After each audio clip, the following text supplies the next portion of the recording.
All right, folks. Welcome back to the Dave Chang Show, part of the Ringer Podcast Network, presented by Majordomo Media. Thank you all, Tango, as always. We are here at our studio at the Row in downtown Los Angeles. We are very much here at our studio live in downtown Los Angeles. We're doing a lot of things live. So what you're seeing is the background of Netflix Dinner Time Live. And this is, strange enough, full circle, the original pitch for the show when we moved into our studio here. And not planning on doing this exactly the way it is today, but this is really how I love to sort of test things out, create things, to do it where you can't fuck it up because you want to make it better or you're trying to think about something in a way that you're afraid of, right? We just did this, so kudos to everybody for pulling it off today. We had a different plan in place, and I'm really happy that we worked through that for the first episode back. And yeah, we've been off for some time. There was a bunch of things happening. We've been super busy. We had surgery. Just unfortunately busy. And the break took a little bit longer than we thought it was going to. And we wanted to do it right and to get organized right. One of the things that's different, and we'll talk about that a little bit later, is Lee is pursuing a higher calling. Some might say a lower calling. But we're going to whip this podcast back into shape, and excited. Thank you for waiting, and to the team at The Ringer and Spotify. And yeah, I almost wish that everyone could have seen the 45 minutes before we went live just now, because the truth is, like you said, we weren't going to do it. We had another podcast we were going to release today, and we were like, you know what? This is the way we do things, and we want people to see that I see people in Discord being like, they're always talking about how they're going to change and do new things. Well, like, yeah, here you go. Well, yeah, well, suck it, Discord. So what are we doing today? We're going to do a six-pack. We're going to steal something from Bill Simmons, who has a six-pack. We're going to name it the Six-Pack, presented by Athletic Brewing. We're going to get into a debate of for and against. We're going to talk about what happened with, honestly, one of the greatest things I've ever seen in person. And I wasn't thinking that it was going to be the greatest things I've ever seen in person. And that was seeing Joey Chestnut demolish 83 hot dogs. And you can see that on Netflix. And this was an idea by the Podfather himself. Why don't you fucking cook? Yeah. So we're going to try to make every podcast a recipe in 10 minutes. All right? And is that going to air live, too? So that will air. They're all going to see that. You are literally in the middle of a live experiment, so we'll see if it translates to the audio version. If you're hearing this now and you're just listening on Spotify or wherever you get your podcasts, pop some psilocybin, you can imagine. you could imagine Dave cooking. Otherwise, it'll be on YouTube. Yeah, this is the first time I've done the pod with a apron on. I was just thinking about that. It's very strange, because we're here because we're doing a rehearsal. So in terms of the schedule, again, who knows? We're only supposed to do 6 episodes of Dinner Time Live. We're now going to make our 27th episode. When does season 2 actually begin? 27 is our season finale next Tuesday. So who knows? Who knows how much longer this happens? We're grateful for the opportunity. We're having a lot of fun doing it. But, this is what we do now, live. And the for or against. Mm-hmm. For or against is our little debate segment we've been doing. Yeah. Which will follow the six-pack, which we are just blatantly stealing from Bill. Yeah. And Bill was like, "Why don't you just cook?" And I was like, "Yeah, we're cooking live. We're doing this. We're figuring it all out, and let's get started. Let's get into the six-pack. I'll check this Foley art. Oh, well done. Six-pack. Again, before we get into the six-pack, this is really the golden hour. You want to talk about this? Okay. The golden hour is something that in cinematography or in filmmaking they try to do because the light at like dawn. Is dawn going down? Dawn is coming up. Dusk is going down. Damn. Could be dawn. Yeah. When you just have the right amount of light, but it's going to fade quickly. So you're trying to get the shot in as perfectly and as quickly as possible. But you don't have time to fuck around. You don't have time to make it cool and quick. It has to be quick. No retakes. It's just one shot. And when I was in the kitchen quite a bit, I'd always loved making a dish at like 4 o'clock, right? Right after or in between family meal and service day starts at 5 o'clock. You don't have time to be like, oh, it's not going to work. You just got to do it.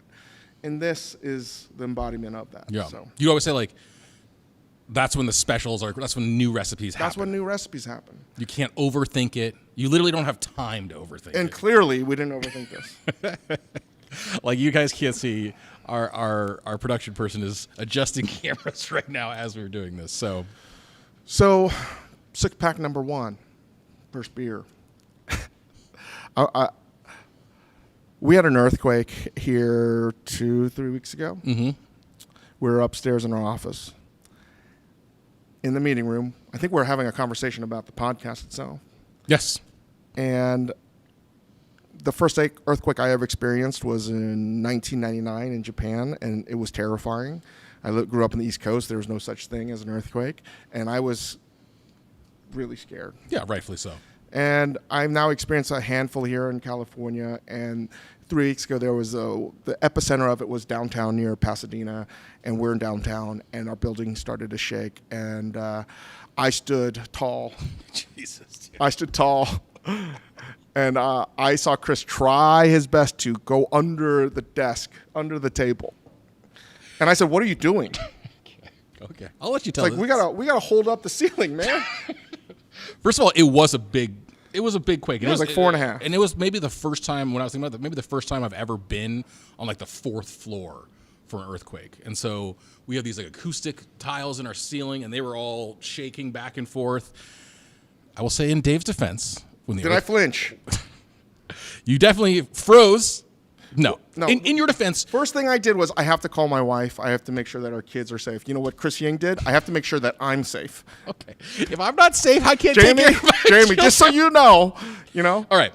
This is the difference between a California-raised earthquake veteran and a earthquake newbie like yourself. You're supposed to duck and cover. I'm just saying, and right? you shamed me out of it. Listen. It's just one of those moments where you get to see the true colors of an individual, right? And again, if this was the Titanic, Chris is pushing little kids and old people out of the way. Get me on that fucking boat. That's you. And you know what? When I survive, I'll never tell that side of the story. I went fishing last week, and we were imbibing things, ingesting things. And I don't know why it was so funny to me. But there were a lot of funny things that were said last week, but it just cracked the shit out of me. We got into a conversation about the individual that prefers Art Garfunkel to Paul Simon. And if you don't know, and if you're a young person, listen, they were way popular before I was alive, because when I was in my teens, it was Paul Simon, solo record, Graceland, etc. Right. But I don't even know how we got there. But it was a whole deep conversation about his co-partner where they had an acrimonious breakup. And Paul Simon is Paul Simon. Not everybody, I think, knows him today. Sure. But Art Garfunkel is like, Art Garfunkel is synonymous with like the other guy who just hung on. And it's in some way like the people that prefer Pepsi over Coke, but not really. I was trying to think of like a more modern thing, but I'm an old head anyway, so like, it's like asking somebody, "Hey, who's your favorite?" You know what it is? "Hey, what house are you in Harry Potter?" I'm a Hufflepuff. Hufflepuff rules. Like, what? Anyway, it's just interesting to me that you, no matter what, you're always going to find a group of people that like something that you cannot find possible. And we looked on Spotify, and there was 1.25 million Art Garfunkel fans, and that was fucking wild to me. It's so significant to be following Art Garfunkel specifically. But I think we should. I love this. You were always talking about this, like the tiny minority opinion. If you're out there, I want to meet somebody. We want to meet the person who is like not like bullshitting us just to get on the show. Yeah, it's like the person that goes to a bagel store in New York City and says, "No, I don't want a fresh lox bagel. I want that stale panini sandwich." Right. Who's your favorite NSYNC member? Yeah. Joey Fatone. Yeah, I do like Joey Fatone. Okay, fine. All right. Fine. All right, third one. Leopardo, our good friend Josh Keen's opened a restaurant. The pizza, it's a pizza shop that's, it's not really. It's delicious. It's a restaurant. It's in Los Angeles. It's where the old La Brea Bakery used to be from Nancy Silverton's and Mark Peel, the late Mark Peel. But he's made a dough that I've described as like Papa John's meets Neapolitan. Yeah, I like that. It is different in the best way possible. But if you haven't experienced Josh's food before, the crudos are very similar to what you might have get at Saison or Angler. Delicious. Oysters delicious. Cocktails very delicious. But check it out. It's a new restaurant that I hope that people understand what is happening. Yeah. Because I can also see it as a restaurant where people are like, not that I don't get it, but it's not your normal shop. And it's the kind of left of center restaurant that we need more of. Yeah, and it's raising a lot of interesting questions for you personally, I think. You've just been thinking a lot about the idea of, to your point, quality and what people expect from certain places, and the reverse side, if you're the kitchen, where is your effort best spent? Especially for somebody like Josh, who is, the far extreme Nobody of knows quality him guy. as long as I have. We've known each other for 25 years almost. So wild. Cooking school. Yeah, look at that. I have what looks like herpes complex on my lip. I just saw on your list here This presented by Valtex. pizza burn, and I was like, what is he going to be talking about? I lied to my wife. So when we got back, we got back from Las Vegas Monday night, and we had a hot pot. That was the only thing we had at X Pot. Mm-hmm. That's a whole nother story. We'll talk about that another day. But she's like, "What happened to your lip?" This was at night, right? I was like, "Oh, I left the metal spoon on the induction because you have your own small induction hot pot thing." And I was like, "Oh," and I burned myself. And she's like, "That's weird because you didn't say anything." I was like, "Yeah," I was just like trying to be a tough guy. This is an insane story. Yes. Yeah, so, but that's not when it happened. When it got home, I was starving, and I've been trying to really watch what I eat. Now I'm post surgery and everything. And Mark Johnson, our good friend Mark Johnson, dropped off some pizza bows, and I was like, let me try one of those. I popped it in the microwave, and I was trying to cook it quickly without my wife knowing that I was going to cook it. Again, so I gave the microwave blue balls. Yeah. Right? Stop short of the beeps. Stop short. It said 1 minute, and I didn't even go to 1 minute. I did 2 seconds left, and I was like, "You are not going to." Yeah. Rhythm method. Yeah, you are done. I'm your dominatrix. You are done, microwave. You're not going to finish. You are not going to finish. You're done. And I took it out, and because I was in a rush, I bit into it really quickly, and I knew exactly what happened. There was hot cheese. I was like right here, and I was like, "Oh, that's going to leave a mark. I better come up with an excuse right away." So, Grace, this is the greatest. This story is amazing. This is like the most Dave Chang story. You were like, "I have a sore on my lip that looks like herpes. I need to come up with a lie, but not to cover up the fact that I have herpes. It's actually because I ate some pizza late at night." And don't pull quote this. I can see people like, "What? No, I don't have herpes. I have something worse." What if you do have I have herpes? a problem with gluttony that I could not wait to eat something, so I bit into it knowing that it was going to singe my face. Pizza burn, the worst is, so we talk about this all the time, but you have your preternatural, supernatural ability to eat hot stuff. Is pizza the hottest? It is, but it can't leave. This is my Achilles heel. It's not located on my back of my foot. It's located right here. Very sensitive, this area around my lips. Yeah. That I'm toast. And if hot cheese gets there, I'm done. And I'm thinking about a couple moments of my life, my history, where I was like, "Oh, Pizza this burn. does not look good." I'm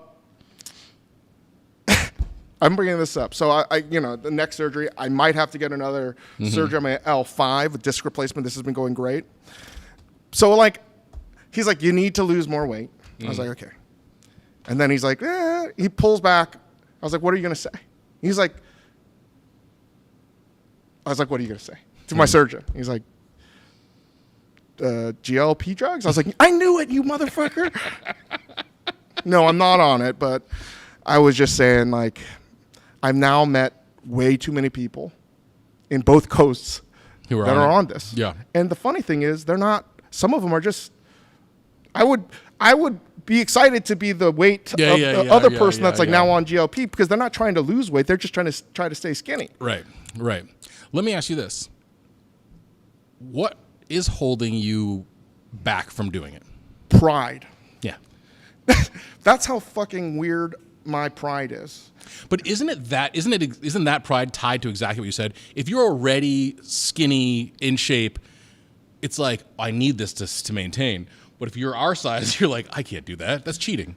No, but mine is more mentally weird, because I don't want people to think that I lost weight on GLP. So that's why I don't want. But they're going to either way, right? Yeah, I know, but it's almost going to be like, did that person get plastic surgery or not? So it's out of the sheer ego that I don't want people to think that I was on GLP. That's why I don't want to do it.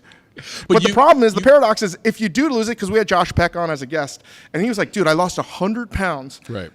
And then Ozempic comes out. Ozempic comes out. And you're like, what the fuck? All right. Do you think, handicap this, do you think in the next 5 years you will try it? More and more people I know in my life are getting on it, and I just don't. What am I doing? I don't know. You're just pedaling away on the Peloton, just jogging. What are you, jogging? But the thing is, like, I don't want to lose like 70 pounds. You know? I just want a little more wiggle room. I just don't want to. I have to get back surgery again, because if I don't do it now, it's going to be problematic down the road. Yeah. Because of getting older and healing. Anyway, moving forward, number 6, I was at a wedding.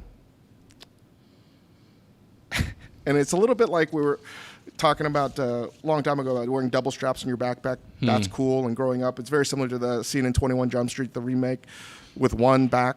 You know, I would always just wear. I was like, oh, okay. So this scene you're talking about, I don't think we've talked about this in the pod, but if you haven't seen the movie, it's like Channing Tatum is going back to high school as like an older person. He's making fun of everyone that's wearing 2 straps in their backpack. Because when we were in high school, you wouldn't be caught dead wearing 2 straps. Yeah. Insane. So I went to a wedding where everyone was in their early 30s, late 20s at the lowest level, right? Mm-hmm. And I come out of the hotel wearing a tie. Uh-huh. And even my wife was like, what are you doing? So there was a big disconnect. You had a lot of older people that were of the parents' age, and they're all wearing ties. Mm-hmm. Everyone that was under the age of 50 not wearing ties. And I'm the only one, and everyone's making fun of me. And I'm like, what the fuck is happening? Because it's not cool to wear a tie now? Yeah. They're like, what is that? I was like, what's that thing around your neck? It's a tie. And by the way, if I'm going to wear a suit, why am I going to not wear a tie? I've also got to assume that you do not want to be wearing a tie. No, I don't even want to wear a suit. So I just don't. I was like, what happened here? How did we get to a place where I'm being made fun of for wearing a tie? This is what you're supposed to do. You're wearing a suit, wear a fucking tie. I'm just saying, like, in 10 years, it's going to be like, I can't believe you tucked in your shirt with a suit. It's going to be there. That might already be a thing. Anyway, we're going to do for or against. Okay. For or against. One of us is going to take the for and one's going to take the against? Is that how we're going to play it? We don't even know we ever talked about this. We're just flying by the seat. Because the next one leads into sneakers with suits. Okay, so because I can also say this. Somebody said, nice dress shoes. Dude. You were wearing dress. You were wearing a proper, classy men's formal attire setup: suit, tie, dress shoes. And I see a bunch of kids wearing like sneakers. Mm-hmm. Whippersnappers. Old man. Now I'm a. Are you against? Here's the conundrum. I am all about comfort, right? I want to never wear any of these kinds of things ever again. Although my grandfather is up there on the wall, and he literally on his deathbed, one of his last words is, you need to dress better, because he always wear a suit or a 3-piece suit. So like, I just don't think that if you're going to wear a suit, you should do the whole thing. But I understand the tie now. That's already passed. But I think we're still in the cusp of, do you just wear like cool sneakers with a suit? Well, I'm against it. I'm weirdly a traditionalist. I think you should. The one of the I have a memory of trying to wear Converse to a school dance with my tuxedo, thinking With your now wife. With my now no, I wasn't with my now wife. I was just trying to wear sneakers. Scandalous. There was a time before I knew my wife. It was a small window, but there was a time before Jamie. And my dad got so fucking mad at me. We had never talked about clothes one time in my entire life, and for some reason, the fact that I was going to wear Converse with my whatever rented tuxedo or whatever just set him ablaze. He was so fucking Were you trying to dress like Billy Corgan? Yes. Yes. Oh, Lord. I thought it would be cool. For or against aside, do you think it looks cool or do you think it looks dumb to wear? I think I look dumb all the time. So no, I for me, if I'm going to wear a suit, do the whole thing. Yeah. That's all.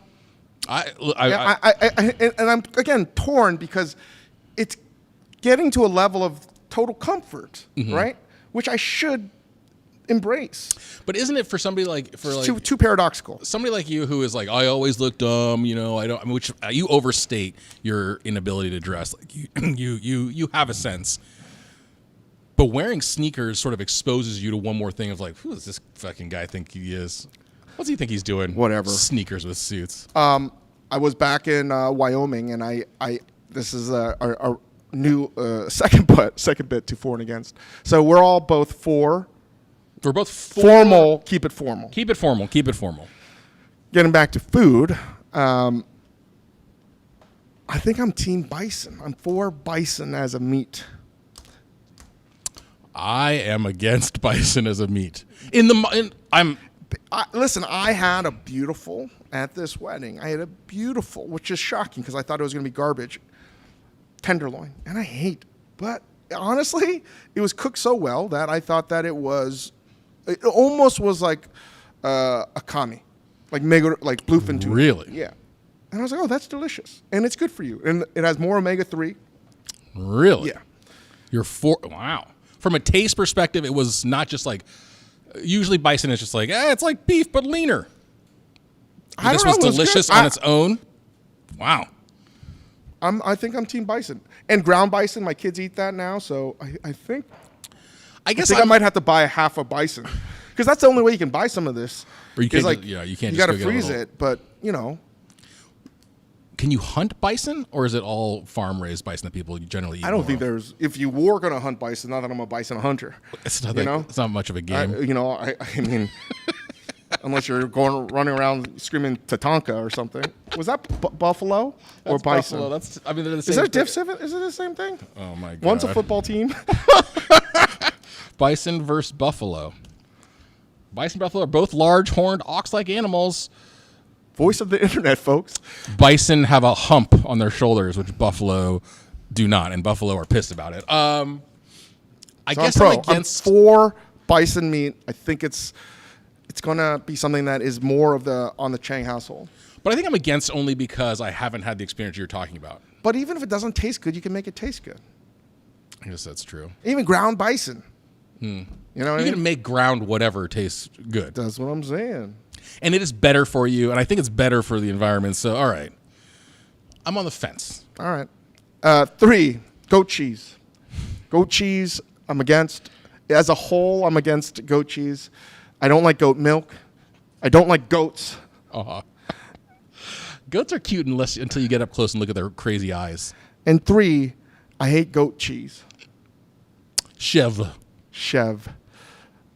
I thought chev was also horse, right? Cheval is horse. That's it. Anyway, I got thinking as well. Not only do I not like goat cheese, I hate goat cheese and beet salad. And I don't understand how that became a combination. I would like to know who was the first person to do that. Sometimes it's with pistachios, but like goat cheese and beets to me is not a combination that makes sense to me. And I just want to stand here and say, like, we should stop it and really think about it as to why we continue to make goat cheese and beets a combination. Because you know what I'd rather have than goat cheese? Mimouette, Parmesan. Mm-hmm. With your beets, you mean, with roasted beets. Yeah. You're pro beets. I understand why mozzarella and burrata and stracciatella came together with tomatoes. That makes sense. Right. But What you're- beets... What you're saying is the specific combination of like sweet, earthy beet, slightly sour, Chalky. It's chalky. And creamy. think about it. You eat some goat cheese, like, oh, that's chalky. And it's tangy. And it's not yummy. Good, but it's like, are people... Goat cheese, like Chev had a moment, I feel like. Are people super into goat cheese? Isn't goat I don't cheese know just how we Garfunkel can, of cheeses? I don't know how you get some data on this, but I would say of all the beet salads in the world, in America right now, 90% of all beet salads are served with goat cheese. I would agree with that. I don't think there's a beet I'm salad. just saying, like, I don't want to eat a cheese if it's not a milk that I want to drink. Which is why the only cheese I really want to eat, really, is cow. You don't want to drink. Yeah, you're not just like Sheep reaching milk. for Sheep milk. I don't like, and I don't love sheep cheese either. just an ice cold glass of goat milk. That doesn't do it for you. No. Gross. I like what I think what's really interesting about what you're saying is usually with any classic combination, you can sort of break it down and understand it. Oh, like a caprese salad. Oh, there's like sort of juicy, slightly tart tomatoes, a really nice fat and like the texture makes sense. Fundamentally, the goat cheese and beet salad belongs in the same boat as the celery peanut butter raisin thing, where you're like, this doesn't make any sense on any level. I know, but it's part of these foods that we just inherit, and we're like, oh, that must be the case. Right. I've lived so much of that in my life with MSG, etc. Right. And I'm just like, wait a second. Can we just raise our hand like this is like class and be like, I got a question. Who thought this was a good idea? Seriously. Right. We just inherited it and just perpetuated it out of habit. I don't know. You know what I did? I bought beets. I'm going to roast some beets, and I'm going to shave Parmesan or put soy sauce on it. But I'm not going to serve it with goat cheese. But that also, so last point on this for or against, beets aside, anti-goat cheese, period. Again, if I became food czar of the world, I'm eliminating that. Goats are only needed to clear land. That's the only use for goats? Yeah. They're no longer an edible animal. Yeah. I'm going to force them to just clean land. You're not allowed. And listen, you know what? They shouldn't be angry because we're not going to eat them. Goats are actually delicious. They're delicious. They're delicious. I was going to say, goats are delicious. But also, we have crossed the line from you starting a nation to you starting a religion. Because if you're going to prohibit the consumption of certain animals, that's a religion, man. That's not just a law anymore. That's God's law. My friend Yahweh. That's God's law, man. Before we get out of here on for or against, I'm for Industry, the TV show on HBO. I haven't seen it yet. The new season is out. I think it's been very good, very well written. Although sometimes I'm like, I ask my finance bro friends, and they're like, no. No. Yeah, but like that's going to be the case with all like industry related shows, right? Like something that is firefighters don't watch firefighter shows. They don't? I don't know. I don't know any firefighters. Moving on, we got a segment that we've been focusing on internally. We're working on a show. Mm-hmm. And a lot of it was hatched post the Joey Chestnut Kobayashi hot dog eating contest. So on Labor Day, a few days ago, Netflix and a bunch of the people we work with on Dinner Time Live put out a live hot dog eating showdown between the two greatest competitive eaters in history. I have only seen it when I lived in New York City on like Channel 1, and you see the Coney Island, Nathan's Hot Dog. This year, because Chestnut signed a deal with Impossible, they couldn't do it. Kobayashi's won it like a few years, and then Chestnut displaced him. They really do hate each other. Mm-hmm. Our good friend, our producer on the show, Jared, and Denethys were making it with Netflix, and I was lucky enough to attend.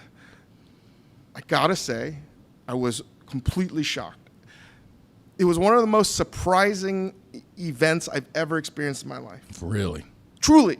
The only other time I felt this way as a sport was when we did the Olympics in Pyeongchang, and I saw speed skating. I was like, holy cow, this is amazing. This is crazy. This is like, I didn't even understand how fast and dangerous it was. It just, you have to see it. Did you not think it was going to be impressive? Is that the thing?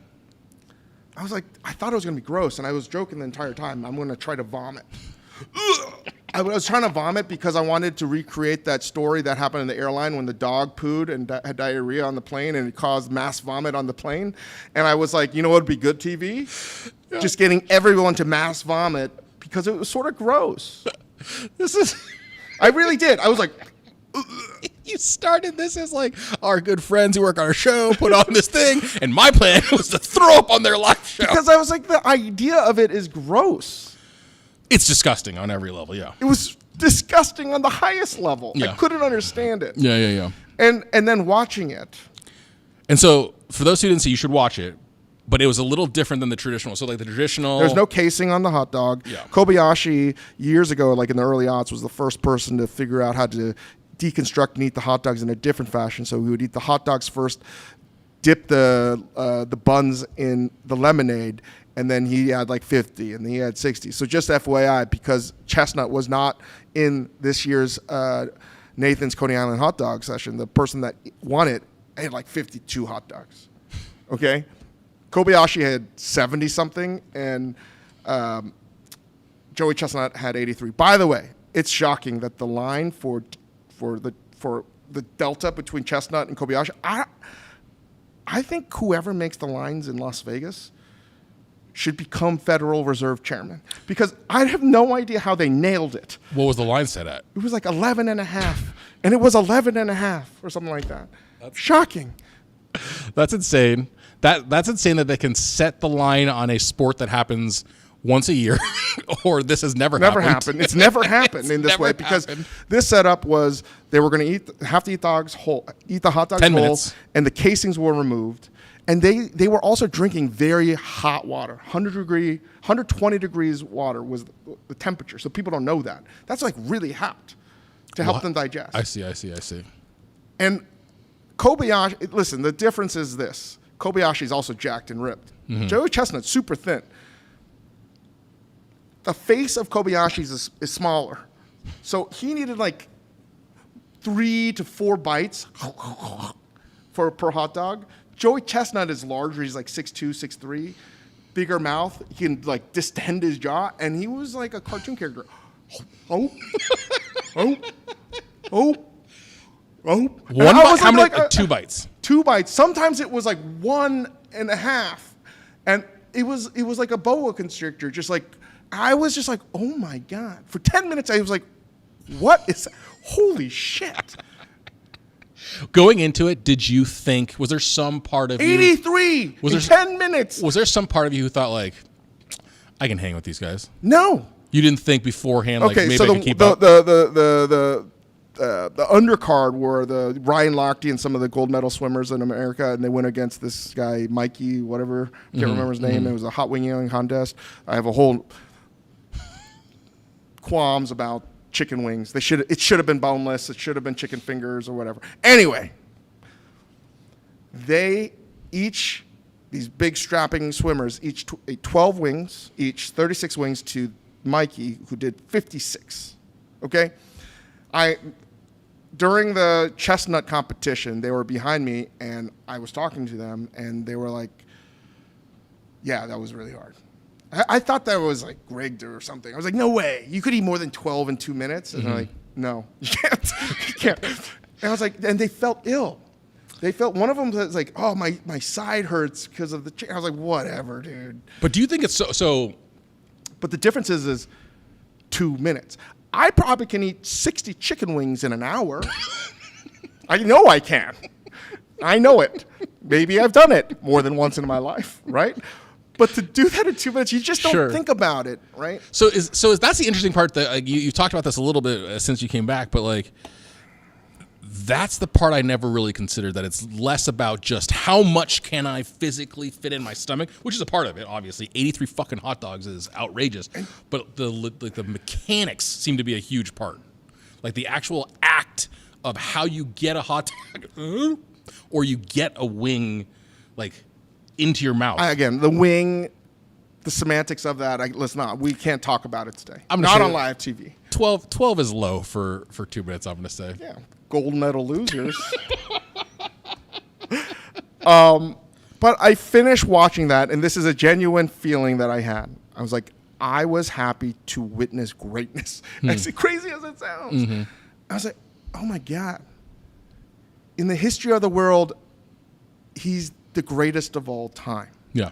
The greatest of all time. And I got thinking more and more, I was like, is Joey Chestnut better at competitive eating hot dogs and other things? Is in terms of just level of greatness, is he better at that than anyone else has ever been at anything else in the history of the world? And I have to say, the answer is yes. Yeah. I think he is. There's no one even remotely close. Right. You Steph Curry, you have LeBron James, Michael Jordan, you have these debates. Right. But I think it's unequivocal that he is the greatest of all time of goats. He's the goat of goats. There's a lot to unpack here. First of all, you're not saying he's just the goat of eating. You were saying the difference between Joey Chestnut and the next person is greatness. In terms of greatness, is the largest delta in the history of anything. I think so. I really do. So yeah, okay, Tom Brady. I'm dead serious. Sure. So you have like whatever sports. Tom Brady, Jordan, LeBron. The delta's pretty small, right? That's why they're arguably the GOAT. Joey Chestnut is so inarguably the GOAT of eating competitions that he may be the greatest champion. Right. Because there's so much GOAT talk, we now have to, there's goats everywhere. We now have to separate the wheat from the chaff here and be just like, what's just the GOAT level of goats? And if he's not he's in discussion for the GOAT of goats. That's wild. Right? That's wild to think about. Like it could be anything in the entire world. And like, to your point, watching anybody at the most obscure niche thing, if you're just like, wow, you're really good at that. Like this is impressive. You're really good at flicking a paper football. But you're saying Joey Chestnut, champion of champions, king of kings. Yeah. I mean, Magnus, the chess champion, he lost. Yeah. And he's amazing.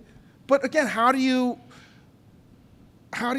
competitive eating is one of the few things I think you can actually put through history of time. Mm-hmm. It's one of the reasons why I think sprinting in the Olympics is so fascinating, or marathon running. Mm-hmm. Like you watch, you're like, wait a second, that guy just ran 26.2 miles in under 2 hours. Right. And if you try to run literally 10 feet of that at 16 miles per hour, because that's what he's running at, you're going to die. Right. You can't even do that pace. He's doing my full sprint times 2.5 for 26 miles. Yeah. Like, that's amazing to me. You know, like I think those goats are in that conversation, the goat of goats, right?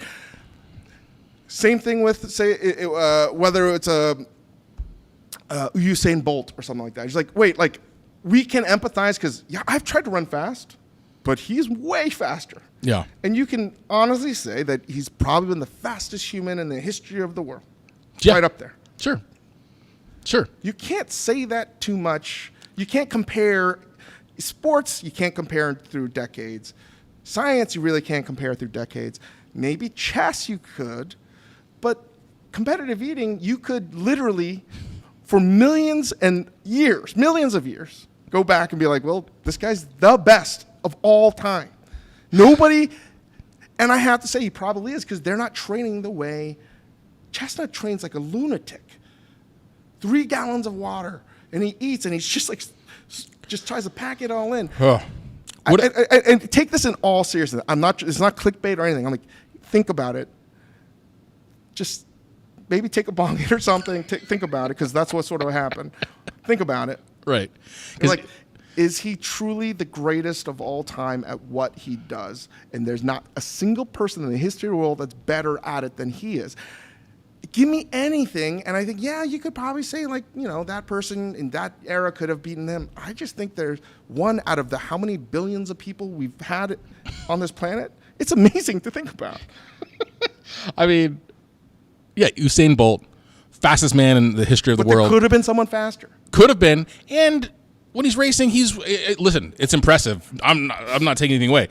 I think it's probably more impressive on many levels, but he's still winning by a tenth of a second, a quarter of a second. It's subjective to some degree. Joey Chestnut is like finishing before the opponents have started the race, basically. And that's impressive. Again, like, I know on face value you're thinking and you're watching this like, what the hell are you talking about? Just stop and think. In everything you do, there's been one person that's been the best in their class. Right. In forever. Right. And how many can actually say that? Well, this is like why, like, this is what stops you He's the dead goat in of your goats. tracks. He's the goat of goats. when you're scrolling, you're doom scrolling. Like, this is what stops me dead in my tracks. It's like, I didn't even know cup stacking was a thing, but damn, this like world champ is really good at this. Damn. But again, that's limited scope. Not everyone can understand. Yeah. Everybody eats. Right. Everybody's felt that, like, oh, God, I ate too much. It's like, wow. That's why I was duly impressed. I was blown away. And it was one of the great sporting events of my life that I've seen. All right. So you were surprised by that, though. They weren't expecting to be like that impressed. No, I was honestly expecting a fake vomit and hoping that it would create a vomit domino machine. So as we were talking about this goat thing, and this, as always, the thing that hasn't changed about our show is that we're going to allude to things we're working on and not tell you about them until they're ready. But we're thinking about this idea of goats. And I looked up. I was like, you were right. Goats are everywhere. Everyone's a goat at something now. But do you know when goat became a thing? I do. I do. Let's hear it. You know why? Because you know why I know this? I have been training for Jeopardy. Truly, I've been training for Jeopardy because our good friend Ike Barinholtz won Who Wants to Be a Millionaire with his dad. So there's an asterisk because I did it solo. Yes, I had Mina Kimes and Ali, but the entirety, he had his dad, who's a brilliant man, and good for them. I'm so happy. It sounds like what you're leading up to is the origin of the word goat is to describe you. Is that what you're implying? No. He went very far in Jeopardy. He won Celebrity Jeopardy, and then Tournament of Champions, he placed like 5th. Mm-hmm. So I got to tell, I have to. I'm training. I'm in training. You want to EGOT the celebrity game show world. Yeah. You want all of them. Yes. And there's a reason why I'm trying to do Jeopardy next and not the other ones, because it's okay if I lose those. And I have to catch up to Ike. Right. Anyway, so I've been studying random fucking shit. What you got for me? It began with the greatest of all time, Muhammad Ali. That's right. His wife was the first one to incorporate goat into their company. Then I looked this up because I was thinking about this. It became entered into Merriam-Webster in 2018 because every year, this is timely. It's the first week here or something of September. This is around the time that Merriam-Webster adds words to their dictionary. So goat was added in 2018. The first sort of reference in like popular media was Penny Hardaway was described in an article as goat. Wow. That was the first time. Then you have LL Cool J had his album Goat. I wanted to throw some more terms that were added in the same class as goat and get your opinion on what you think of these words, whether they belong in the Merriam-Webster dictionary. So, zoodles made it into Merriam-Webster dictionary at the same year as goat. What is a zoodle? It's when they put the zucchini on one of like the sort of spinning zucchini noodles. No, let's move on. No. Hangry, do you think has a spot in real modern English? Unfortunately, it's a yes. Okay. Last year, the following food-related words were added to Merriam-Webster: stagiaire, stage, chefy. Oh, that's us. We did it. We did it with Chefy, our Hulu show. to describe a talking chef. Chefy, we did it. We did it. We finally made it. Emping, which is like a kind of bread. Secret Chef, folks. You can watch it on Hulu right now. Jollof rice and smash burger made it into Merriam-Webster dictionary. Whatever. Do you think smash burger will last the test of time in the dictionary? I think we've over-indexed on smash burger as a whole. I think that's so, another too. debate. I think so too. What can I tell you? What I feel like, if it's not the Joey Chestnut hot dog eating thing, as the GOAT sporting event for me is something that we've talked about quite a bit. It was shared with you. The 106 field goal return in the Iron Bowl in 2013. That was an amazing goddamn game. We had no stake in anything. Auburn and Alabama, and Chris Ying and I were down there with the idea that we could like tailgate and talk about food. And we went to the game, and again, not having a pony in the race, We wept. We did. When we stormed the field with this. The student section, we tore up grass from the field. We fucking cried because it was so insane. If you guys don't know, it's called the Kick Six. You should look up the history of it. We're not going to do the whole replay, but like, unfucking believable moment in sports. I don't want to say it's right up there, but I'm happy to say that maybe that might be the GOAT. I've been lucky enough to see seen some shit. Sick ones, like Tiger Woods' last Masters win, sick. The Khabib McGregor brawl that I was literally in the middle of. You're almost part of. You've seen some good shit. What is the GOAT dish for you? Oh my God, the GOAT dish. Like in terms of restaurant-y dishes or just like world dishes? It's going to sound overly simple. Don't give me some bullshit 2024 answer either. No. Maybe this isn't specific enough, but I think the world of noodle soup is the greatest thing that's ever been invented for me. That's the GOAT. Or sushi. I said a dish, not a genre of food. Jesus. Okay, so it was the French Laundry, oysters and pearl. Which is up. That's a great dish. It's a great dish. That's not my GOAT dish. What is your GOAT dish? My GOAT dish is the button mushroom foie gras tart from Pascal Brabo at L'Ostrance, who moved to a new location. I believe it's the old Maxime's from Joel Robuchon's. And a good friend of mine, I would love to visit. I haven't gone in a while because I just don't love Paris that much. But just a little throwaway dig at Paris. Whatever. Who are your... Okay, so... No, and the reason it's good is that it changed my concept of what a dish could be. Mm-hmm. And it's very subversive, right? The button mushroom, so he takes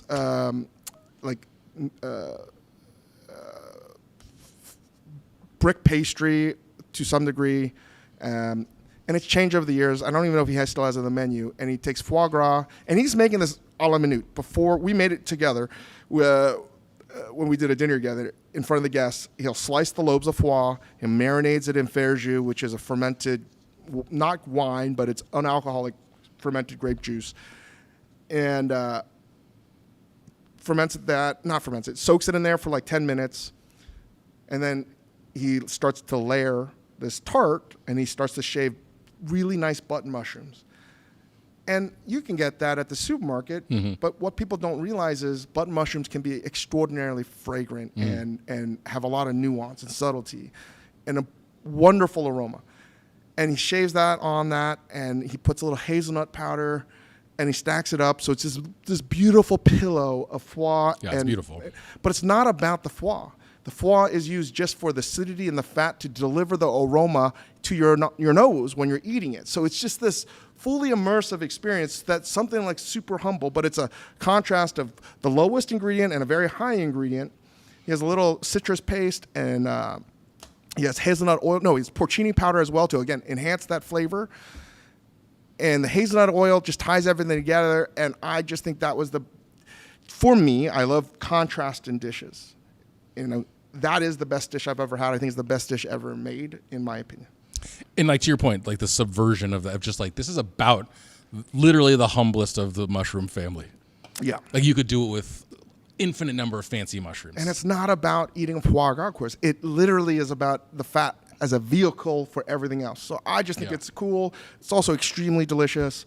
So that's when I think about the greatest of all time. Who are your GOATs? Okay, if Joey Chestnut is the GOAT of sort of consuming, who are your goats of eating in terms of people you know who are like the tip top of gourmands, like who understand food? I don't always want to eat with gourmands. Or just people who like to get eat? food, who like to eat. I mean, it's clearly it's Joe House. Joe House is an eater. Right. That boy can eat. Just like that is, yeah, that's it. I shouldn't say like gourmands in terms of like people who've been in the nicest restaurant, but the people who are like the most fun, the people you want to eat with. Joe House is like that kind of person. It's the kind of person you eat with when you're like, well, that's a lot of food, but it's not going to be a problem. Yeah. He's like, no one's bringing home takeaway bags. Yeah. It's all gone. In fact, you don't want to eat with somebody who's just going to fucking teach you a lesson about everything. It's the kind of person that what I want to eat with that says to themselves, well, I'm going to eat till I'm unhappy. So I'm going to push myself towards unhappiness. Honestly, Joey Chestnut might also be the goat of eating because you're just like, we can order as much as we want. Joey Chestnut is someone I want to eat with. Yeah. Right? Do you think he likes to eat? I haven't even thought about it. Do you think Joey Chestnut likes to eat? No. He must hate eating. No. It's a job. He must hate it. No. In terms of a great eater, I know the great gourmands of the world. They're out there. That's a whole nother topic. Right. But that's not for me. What's your goat restaurant? Oh, no. My goat restaurant. Huh. I don't want it to be any of the sort of classic places that everybody says.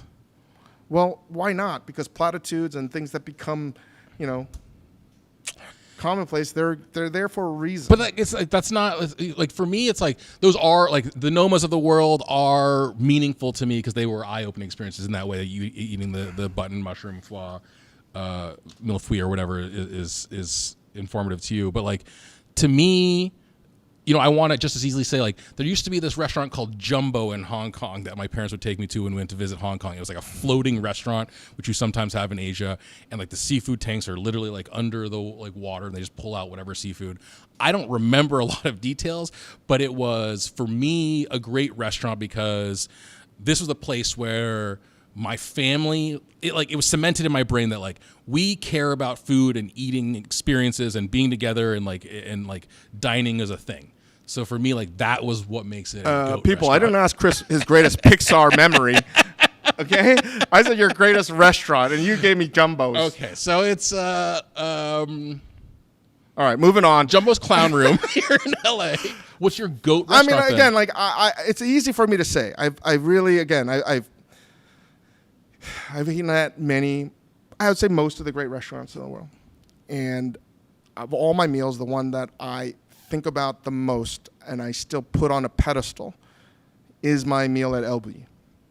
Which most people are like, of course you're going to say LB. Well, yeah, it was like seeing the Beatles live. It was an experience. And again, you're eating in someone's home because that's what it feels like, a Catalan, like a home on the beach.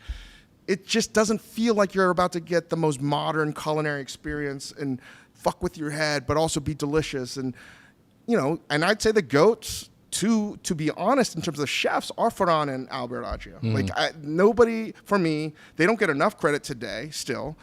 Change the game as much as the two of them. And I think that dining experience, it haunts me in the best way possible. Yeah. So I'm sorry it's not open. I'm sorry that it's not something that people can eat. But for me, that's my personal goat. Well, if we're going to talk about inaccessible, unrelatable restaurants, then yeah, like probably Noma in Mexico is the most memorable meal I've ever had. What a loser. It was fucking awesome. I never even got to eat there. I know. It was fucking awesome. They were so mad at me because I said you could eat at the bar. They kept on you. No. Anyway, guys, we are going to move on, and we're going to do something we've never done. That's right. So, again, thank you all for supporting this little endeavor we've embarked upon, giving us the space to experiment with things. If you are watching this live or you're watching this on YouTube, Dave is now going to keep the show rolling with a cooking demo. It's going to take a little shuffling to get things done. So if you're listening on Spotify, we'll see if this makes it into the Spotify cut. If there's not enough to hear, then just go over to YouTube at our what channel? At the Dave Chang Show is our new YouTube channel. You'll be able to see this video, and we're going to be posting all sorts of other things that like typically would hit the cutting room floor or whatever. That's part of our whole mission here. But Dave's going to cook now. you said you're going to make this dish that you have to make for a event. Yeah, I got to do this not dinner. I have to do an event in Las Vegas. I'm doing it with Angie Zimmer, and I have to use convenience store food.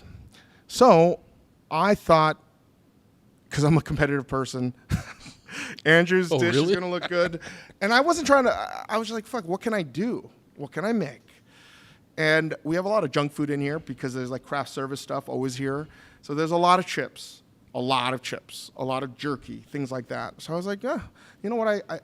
What can I do with potato chips? Originally, I thought I could make, with Smart Food popcorn, I thought I could make a cheesy soup, popcorn soup in a la Daniel Patterson and Sean Brock. and a healthy debate between the two guys about who invented that first. They're our friends, so fuck you guys. Where you make popcorn and then you boil it and you strain it and you basically get like grits. Yeah. So I thought with the cheesy popcorn I could make grits and then whatever else, right?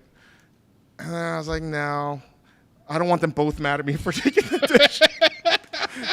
I was like, oh, I'll take potato chips. Let me crush them up. Let me add eggs. And a long time ago when we were doing Mind of a Chef, I made gnocchi.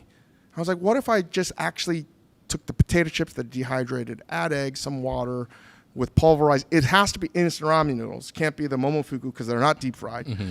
It has to be deep fried, cooked noodles. Add water and try to formulate some kind of dumpling gnocchi. Mm-hmm. And we don't have coffee creamer, but I believe that I'll use coffee creamer as the sauce. I wanted to shave Slim Jims or beef jerky on top to make it look like truffles. I mean, the potato chip gnocchi, I don't know if I've seen that. I've never seen this before. But unlike beets and goat cheese, it makes all the sense in the world. Yeah. It is potatoes, sans water. In fact, I've been thinking, I was like, you know what would be a good gnocchi if you just made it with potato flakes? Mm. But, yeah. So you're going to do that. Yeah. This is going to be a new thing we're going to try. We're going to try to do. I promise you, it tastes insanely good. Shockingly good. So I'm going to make it again. I'm going to try to make a dish as many times as we can do this live setup. I'm going to try to do a dish in 10 minutes or less every day. Okay. So I got to go. You go get your stuff ready. I'll hang out here on the stream as we are moving things around, shuffling. And I will also say another thing we're going to be trying to do is getting you all more involved in the show. I know we do Ask Dave's, but we are looking for any questions or stories you want to share. Send a 30-second voice memo to askdave@majordomomedia.com. We'll maybe play your voice memo on the air, maybe answer your question, or maybe we'll just take it home and listen to it at night as we're trying to fall asleep. But I think you had to give Ira a couple seconds to get his camera up and running here. Don't you have to take your microphone? Yeah, he's going to give that to me in 1 second here, I think. But in the meantime, we're just here. If you want to keep talking, though, you got to talk about this guy. Monday, Tuesday. Now, okay, so as we're preparing, I do wonder if anybody at home remembers this classic moment. It was a weird thing. I don't know why, but I was laughing out loud because I think one of the funnier scenes. We can't. It doesn't make any sense. Godfather 2. When Apollonia is trying to do the days of the week. She's trying to learn how to drive, and also Michael's encouraging her to. It is Godfather 2. No, it's Godfather 1. Is it 1 when he goes to Italy? Yeah, he goes to Italy both times. Oh, because he kills the cop and then has to go. Come on, man. Get out of here. You've Monday, lost all Tuesday, your privileges. Wednesday, You've Saturday, lost all Thursday. your privileges. I can't believe you messed up fucking Godfather. I thought Italy was only in 2, but it is in 1. You're right. I'm wrong. You must be a replicant or a droid because you failed the Turing test. How do you fuck that up? I really thought it was 2 because the 2 is half in Italy. That's embarrassing. Who here thinks Chris Yang is a computer? This computer here is saying I'm not. How are we doing, Ira? Good.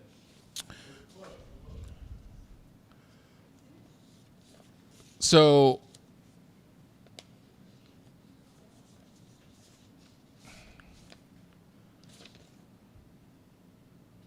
We've got a camera going this way. We've got a camera right down the pipe at the stove. And now comes the Dwight. Do you have a mic for me to hold and whatever? Oh, here I go. I'll be right back. Monday, Tuesday.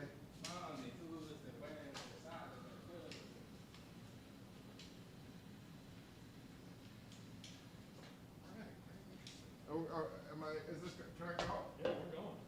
Still going. This is happening? Yeah. Oh my God, I feel like a local news reporter now. All right, talk us through your Did process. you see the technique there? You have to pop open the bag first and then crush. Okay, pop open, then crush.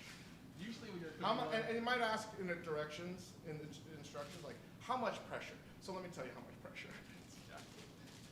Enough to crush the potato chips into a powder. So it's easier to grind up. This is, but by the way, this is the gentlest I've ever seen you open a package of anything.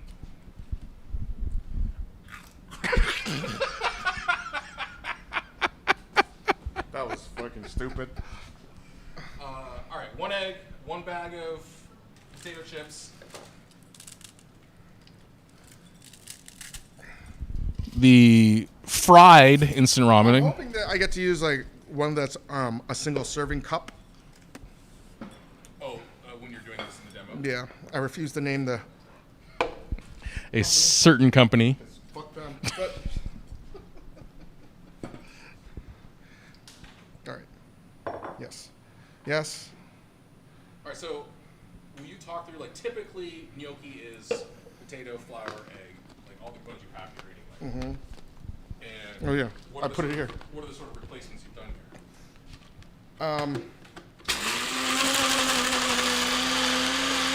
Oh no, I added too much water. I fucked this up. More. No, this is way too wet. Way too wet. More noodles. I gotta double it up. If you're watching at home and you're wondering how you can donate to the Dave Chang Show to rescue us from disasters like this, I gotta double it up. I don't know if it's too much water because now it's absorbing it. It's so funny. I already fucked up the recipe. no, but like in the time that it took you to go get that other bag of ramen, it definitely dried out, right? Yeah, but I messed it up. It should be way thinner. So I might just start this over. Can I get another bag? Yeah. Potato chips? You're just talking to this thing.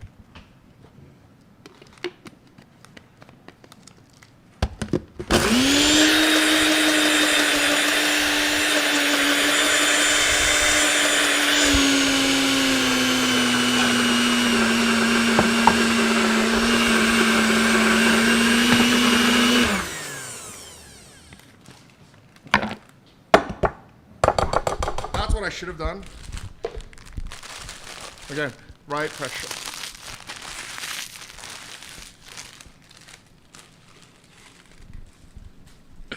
You went from being so confident that you were trying to eat the eggshell to gotta do this again. Yeah, I'm so dumb.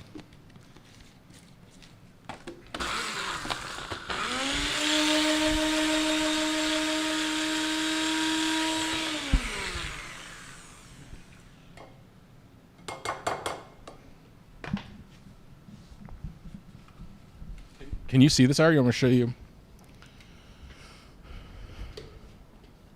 So it's one bag of each. Excuse me as I spit out eggshells out of my mouth. Okay. Okay. Pay attention. I'm just gonna show them this really quick. Can you see any of this, Ira?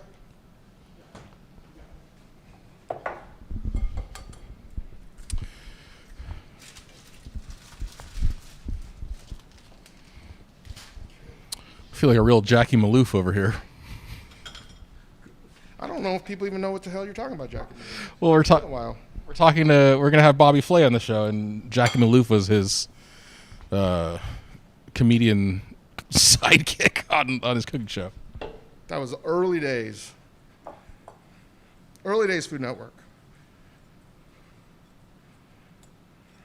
And basically, you're what, like the same texture you'd be looking for in a gnocchi dough. Yeah. Well, what's my time? What did I do? We've been doing this for, I don't know.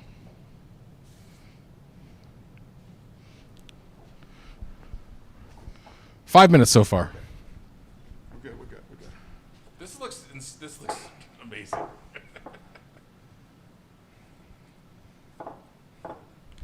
No seasoning packets. No seasoning packets because I'm going to put the seasoning packet in the boiling liquid.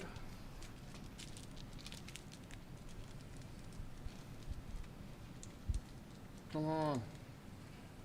Oh my god. I fucked that up too.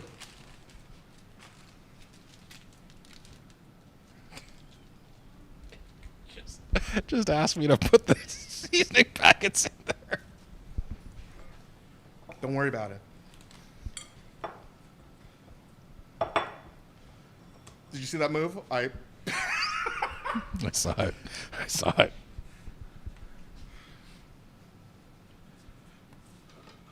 right, so this is, you're going to cook in the broth and then into the pan? Yeah, but the problem is it doesn't roll like a potato gnocchi. I don't know why it wouldn't. So you gotta make it into balls and then shape it into something that resembles a gnocchi. I don't know why it wouldn't act like a regular gnocchi dough.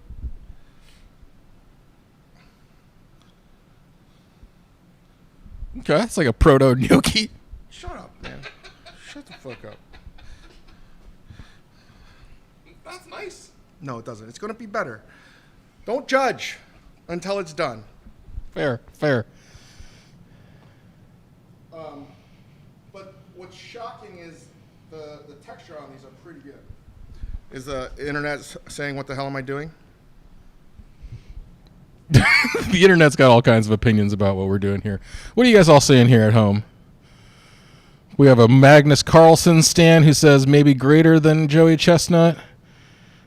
We've got someone saying we need a lapel mic. No shit, Jotron. We know. Jotron's also enjoying your struggling with the seasoning packets. Fuck you, Jotron.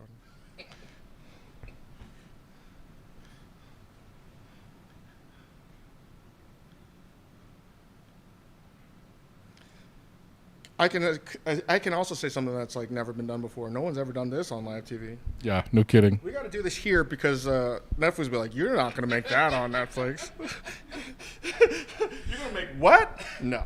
No, they're very polite about it. Like, oh, really fun, but maybe something else. Lovely idea, Dave. Lovely. We love the energy. We love the enthusiasm, but they've been extremely supportive. You're setting your sights for this dish.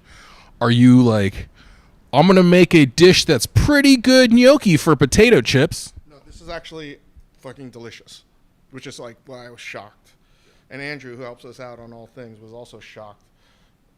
It doesn't make any sense that it tastes good. Yeah, so it's not like okay for potato chip gnocchi. Like you're shooting for This just is actually, I'm not going to joke around on this. I was like, you can actually put this on a menu. I mean, not that you would, but but it would make like that. It's of that quality of taste. Extremely good. All right. Extremely good. And again, if I was in a pinch and I was trying to impress a date, doesn't look like I got anything in my cupboard. Pantry's empty. What if I never thought to do this before.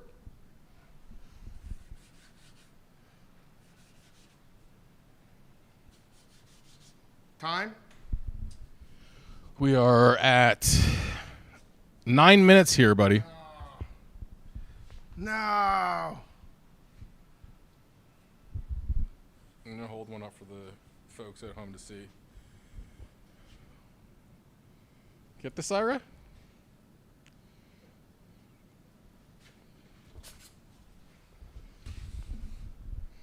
All right, in they go.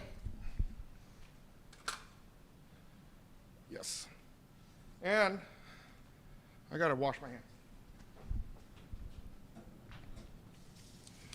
It's hard to explain what I'm seeing here. I want to do like a play-by-play, but like, I don't know. This is like if I was trying to do a baseball, I was trying to like play-by-play. I'd be like, and the second baseman is now running into the outfield. Like, got this here. Should I play here, or you need somewhere else? Yeah, right dead center. Okay. I think this is. I think we're done.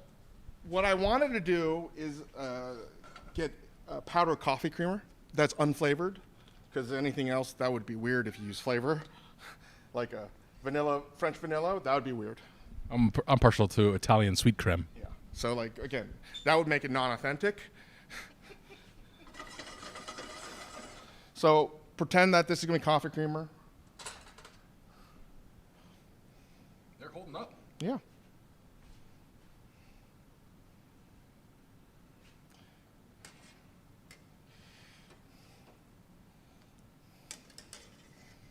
This is. So imagine, this isn't half and half. This is coffee creamer. You know, I'm going to have the same effect. Okay?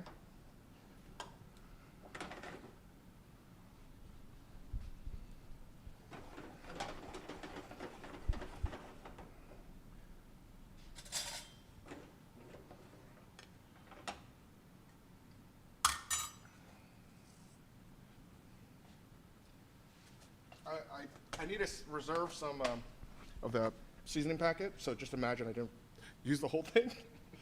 Right, or spill half of it on the ground. Yeah. So that was some chicken bouillon, but chicken bouillon is basically the same thing as what's in that. In the ramen pack. So again, imagine I didn't make a huge mistake and put everything in there. Close your eyes and make believe. Every time I do live TV, I don't know how I just did that. Where did they even I don't even know. All right. He's bleeding.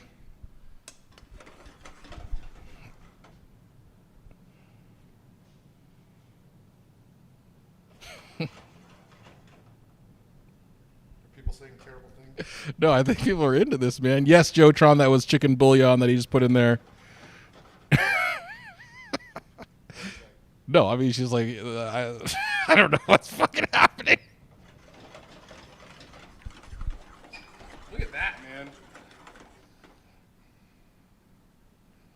It's delicious. I'm telling you right now, it's delicious. I want to thicken that up just a little bit more.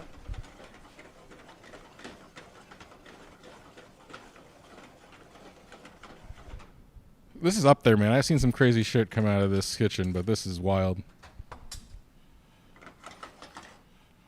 Again, like the reason why this tastes like Parmesan is in there without the Parmesan is there's so much MSG in it, and MSG is basically, Parmesan's basically MSG anyway, so.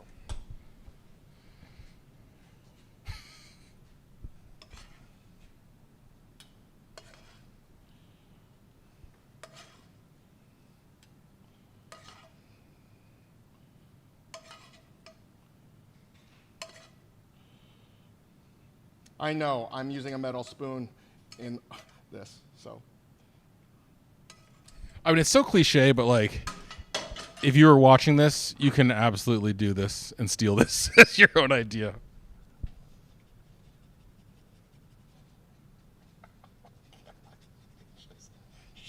You're shaving a Slim Jim for all intents and purposes.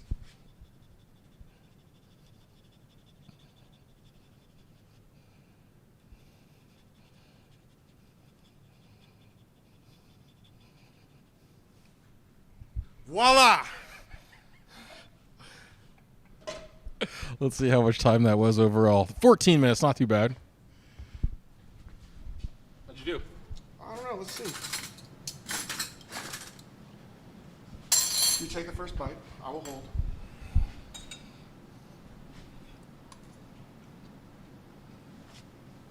Go fuck yourself, right? Fuck out of here, man. That's stupid. It's really good. It's a little salty, but I didn't measure it properly, but the texture is very good. The texture of the little pillowy gnocchi is insane. It's also salty because I added Slim Jim on top, but you get the point. Anyway, thank you guys. That's fucking crazy, man. We're good. We're happy to be back. Send in questions and everything. Voice memos. Ask Dave at Majordomo Media. We want voice memos, and you can email them. We don't want an email. We want your voice. We want your voice. We want to hear from you. Put it on your phone app and send it to us at AskDave at Majordomo Media, and we'll get to your questions. We'll hopefully we're going to do this live thing. We're going to do this live. Like a duet. Trying to think of a duet. No, we're just... We're going to do this live thing, and I was on the Discord the whole time, so you can be talking to us there, too. Okay. Thanks, guys. Give us 5 stars on Apple Podcasts, Spotify, however. Like and subscribe. Like and subscribe. Do that.